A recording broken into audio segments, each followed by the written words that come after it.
আসসালামু আলাইকুম। Hello viewers, welcome my new blog video. আসলে সৌদিতে বাইক চালানো খুবই ইজি, সিম্পল একটা বিষয়। আমি আপনাদেরকে বলি যে ভয় পাওয়ার কোনো কারণ নেই।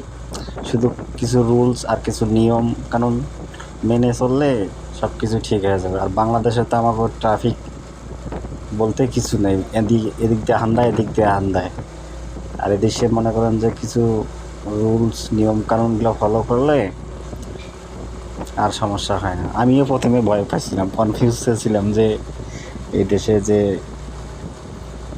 কেমনে কী করব, কেমনে কী চালাবো। এখন সব কিছু আমার মনে করে যে ইজিলি হয়ে গেছে আর কি। আর বাংলাদেশের তো রাস্তাঘাট তো মনে করো যে দোলাবাড়ি ডাঙ্গা বাড়ি যাকে বলে আর কি।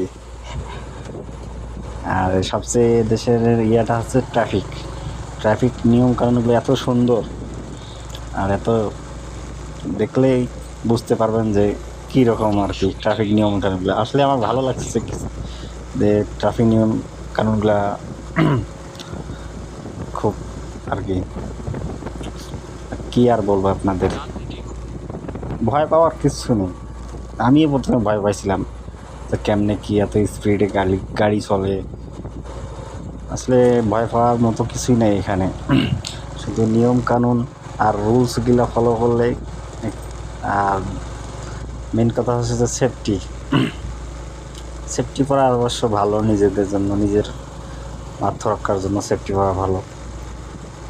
আর সেফটি পরেই মনে করো যে ডিউটি বেরোই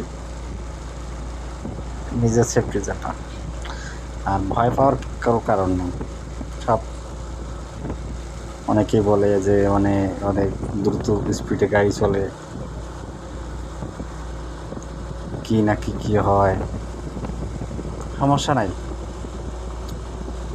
আমি তো প্রথমে ভয় পাইছিলাম যে ওরে বাবারে কী করবো না করবো।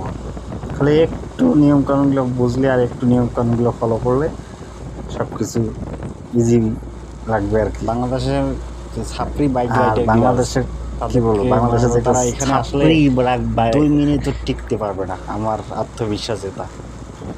2 মিনিট, কারণ এটা কোনো ওই সিস্টেম নাই যে এদিক দিয়ে আন্দায় ওদিক দিয়ে বের হয়ে যাবে, ওরকম কোনো নিয়ম নাই। ডাইরেক্ট মামলা দিয়ে দেয়।